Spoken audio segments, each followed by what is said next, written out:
বাইরের রাজ্য থেকে পুলিশ এনে ভোট পরিচালনার দাবি শুভেন্দু অধিকারী।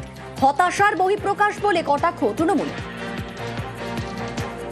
আমরা অপেক্ষায় আছি নির্বাচন কখন ঘোষণা হবে। নির্বাচন ঘোষণা হলে ডিজি থেকে আইসি পর্যন্ত খোল ললচে বদলে যদি নির্বাচন করতে পারেন, বাইরের রাজ্য থেকে যদি এসপি আইপিএস অফিসারদের এনে বসাতে পারেন, তাহলেই কেবলমাত্র পুলিশের যে গুন্ডামি, পুলিশের যে রাজনীতিকরণ, এটা বন্ধ হবে।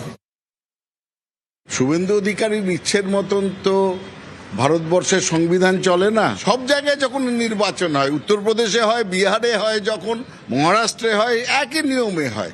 পশ্চিমবঙ্গের জন্য তো শুভেন্দু অধিকারী চাইছেন বলে ভারতের নিয়ম পাল্টে যাবে না। এই কথাগুলো বলছেন তার কারণ এগুলো হচ্ছে হতাশার আর্তনাদ। ওনার ভয় হচ্ছে সিপিএম এর মতন আবার বিজেপি একদম শূন্যতে না পৌঁছে যায়, সেই সম্ভাবনাও এবার আছে। ইসরায়েলে ভারতের প্রধানমন্ত্রী নরেন্দ্র মোদী। ইসরায়েল সংসদে মোদীর ভাষণ। দুদেশের সম্পর্ক আরো মজবুত করায় জোর। জঙ্গি দমনে একযোগে লড়াইয়ের বার্তা প্রধানমন্ত্রীর। ইসরায়েলে ভারতের প্রধানমন্ত্রী নরেন্দ্র মোদী এবং ইসরায়েল সংসদে মোদী ভাষণ দেন। দুদেশের সম্পর্ক আরো মজবুত করায় জোর। জঙ্গি দমনে একযোগে লড়াইয়ের বার্তা প্রধানমন্ত্রীর গলায়।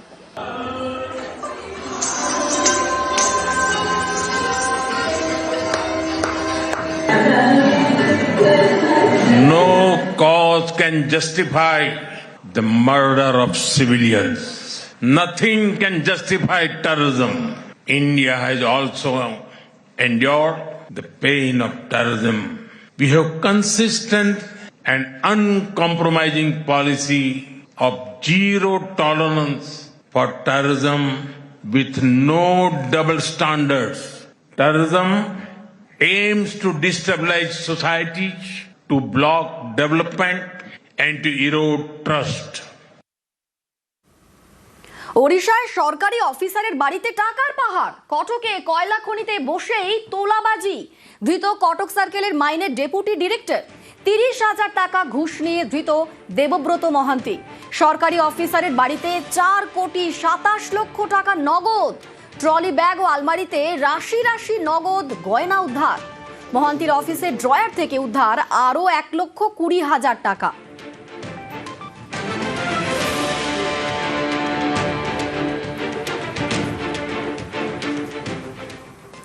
বাড়ির একতলা দখল করে বিজেপির জেলা অফিস। বাড়ি দখল মুক্ত করতে নির্দেশ কৃষ্ণনগর আদালতের।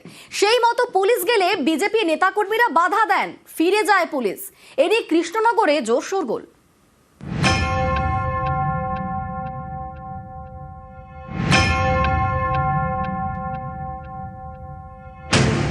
এটা বিজেপির নদিয়া উত্তর সাংগঠনিক জেলার অফিস।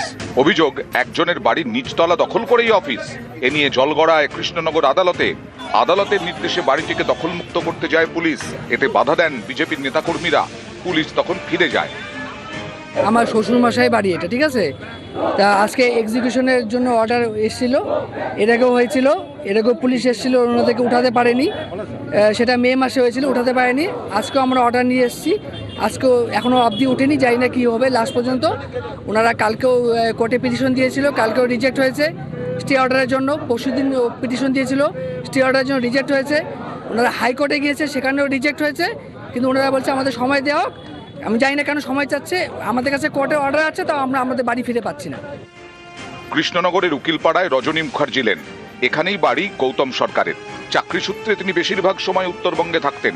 দোতলা বাড়ির নিচের তলা গৌতম সরকারের, ওপরের তলাটি তাঁর দাদার। অভিযোগ, নিচের তলাটি দখল করে নেন স্থানীয় বিজেপি নেতৃত্ব। 2011-য় তৈরি করে বিজেপির নদিয়া উত্তর সাংগঠনিক জেলার অফিস। তখন কৃষ্ণনগর আদালতের দ্বারস্থ হন বাড়ির মালিক গৌতম সরকার। বাড়ি দখলমুক্ত করার আবেদন জানান। বছর 6 আগে মারা যান গৌতম। মামলা চালিয়ে যান তাঁর স্ত্রী এবং জামাই। গত বছরের মে মাসে বাড়ি দখলমুক্ত করার নির্দেশ দেয় আদালত। সময় চেয়ে আদালতে আবেদন করেন নদিয়া উত্তরের বিজেপি নেতৃত্ব। মঙ্গলবার বিজেপির আবেদন খারিজ করে কৃষ্ণনগর জেলা আদালত। বাড়ি দখলমুক্ত করার নির্দেশ বহাল রাখে। এরপরেই বুধবার গৌতম সরকারের বাড়ি দখলমুক্ত করতে যায় কোতোয়ালি থানার পুলিশ। তখনই বিজেপির বাধা। তাদের সাংগঠনিক জেলা সভাপতির দাবি, তাঁরা কোনো নোটিশ পাননি। বিজেপি যেদিন থেকে প্রতিষ্ঠাতা লাভ করেছে 1980 সালের 6 এপ্রিল, আর এই পার্টি অফিস সেই দিন থেকে আমরা এখান থেকে আছি। যে পার্টি অফিস দিয়ে গিয়েছে আমাদের অনুমোদন দিয়েছে, তার মেয়ে দিয়েছে, এবং তার নাতি আর নাতনি জামাই কোথা থেকে এসে উড়ে বসে আমাদের বলছে যে এখান থেকে সরে যেতে হবে। আমাদের সময় দেওয়া হোক, আমাদের যে কোর্টের রায় আসবে সেই রায়ের পরিপ্রেক্ষিতে আমরা অপেক্ষা করব। সেই রায় যদি আমরা স্টে অর্ডার না পাই, আমরা ঘর ছেড়ে দেব। নদিয়া থেকে সমীর রুদ্র, নিউজ 18 বাংলা।